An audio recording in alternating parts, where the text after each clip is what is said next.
next section is going to cover some general tips when it comes to dealing with customer concern training. Don't add to their frustrations. They're already mad, so don't make the situation any worse for them. It's just going to make everyone's day a whole heck of a lot worse. 99% of the time, we're going to work with all of our customers to try and get them exactly what they need. But if a customer is too far gone or being too aggressive or anything of the like, have a manager take care of it for you. We will go in, we will step in the situation, we will try and do everything we can to retain our customers, because that is the most important thing. But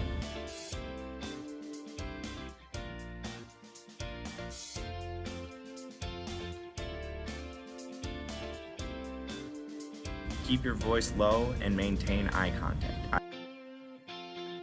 Eye contact is a very important thing when it comes to respect. A lot of people feel as though you don't respect them if you don't make eye contact with them. Keeping your voice low is another kind of tip that you can have, because when you raise your voice, and it will cause other people to raise their voice, which is just going to cause a yelling match. Give the patron your undivided attention. If the patron asks you for something or mentions something specifically, you need to be listening. You need to understand, because you need to empathize with them so that we can get them what they need. They're having a problem with us, so we need to do everything we can to help them. So when there's a complaint, there are two needs that are not being met. Either they're rational or they're emotional needs. Rational comes with things like billing errors on a check, like something was rung up when they didn't actually order it, something along those lines, where it just takes a little simple manager's code to go in and void out the issue. Emotional is how they feel about their service, how they feel about all of us. So the setting, the atmosphere, the ambiance, as well as the interaction between all of the servers. So if they feel disrespected at all, that is a big, big problem. Emotional needs are our #1 concern when it comes to customer concern training. Rational ones, they're usually a little okay with after we just fix some numbers here and there and whatnot, but emotional ones are when people are generally invested, and that's what causes all the problems. With customer service jobs, whatever the customer is saying is what we need to address. They're coming to us. They could go anywhere else, but they decided to come to us. And so we need to honor that, we need to respect that. So if they're having an issue with something, their perception is a reality. Whenever they're having an issue, we need to accept that that's the way that we handled their service today. And we need to do our best to ensure that they leave happy no matter what. Don't let personal emotions interfere with what the customer needs. If a customer needs something, you need to maintain a level of professionality and a level of respect.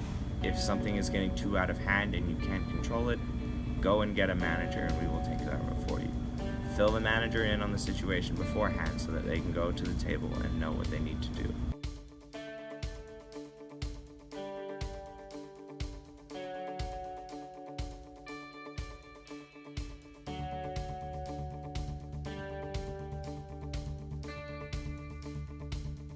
Customers are more likely to forgive a mistake if they already have a personal connection with the employee. This is one reason why we really encourage people to go and talk to all of our customers. One, because they're the most awesome group of people on the planet, and two, because of this. So whenever something happens, you're going to have a little bit more leeway when it comes to these sorts of things.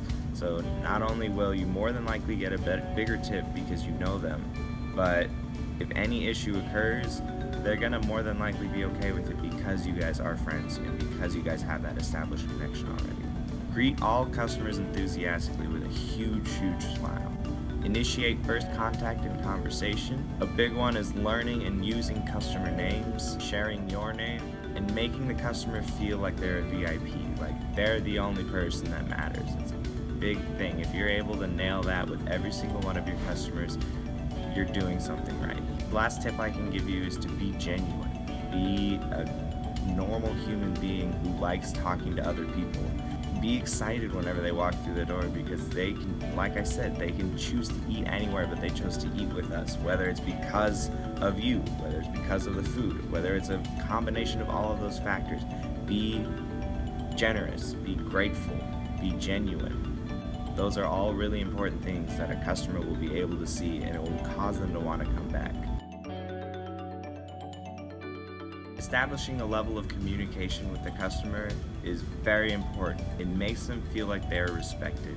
So no matter what, it might not be comfortable, but you need to let them know what is going on with their order. However, it is all about phrasing. So instead of saying, your order is going to take 7 to 10 minutes, say, your order is going to be less than 10 minutes. A customer will always hear the best case scenario. So whenever you present something to them, they're going to hear, if you for instance say, it's going to take 7 to 10 minutes, they're going to hear, it's going to take 7 minutes. When in actuality, it's probably going to be closer to 10. So saying something along the lines of, it's going to take less than 10 minutes allows you that little bit of leeway. So when establishing this level of communication with the customer, we want to let them know what's happening because we want to be respectful. However, you might not want to include everything. If an order is going to take 7 to 10 minutes, it more than likely hasn't been made yet. So instead of saying, it's going to take 7 to 10 minutes because your order hasn't been made yet, that's a little too much. You want to say, it's going to take less than 10 minutes. It's on its way. We're going to get it right out to you as fast as we can. One will sound better than the other, even though they're both relaying the same message. Another thing is very specific communication, but not overly specific. So if a customer calls and asks for a manager, and you're the lead or you're the manager for the shift, and they ask, can I speak to a manager, and you can't talk with them right now because you're dealing with another situation.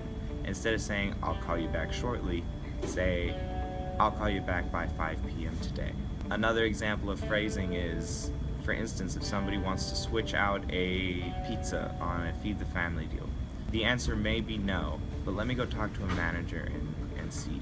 The reason that we're going to do this is because customers are going to be more understanding if they hear bad news up front.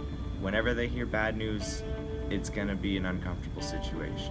But if they hear it up front, they're going to be more understanding about it, as opposed to waiting an extra 10 minutes and then telling them the bad news. Because then they're going to be anxious and worried or whatever about their order, angry, frustrated, and then on top of that, they're going to get bad news. If you prepare them with the bad news first, it may help the situation a little bit. So while the answer to one of a customer's requests may be no, we will try and work with them as much as we can. We will try to compromise. So whenever they have a request about something, like I said, ask a manager if you don't know the answer. And 9 out of 10 times we will try and work our best to work with the customer and get to that level of compromise to where every party is happy no matter what.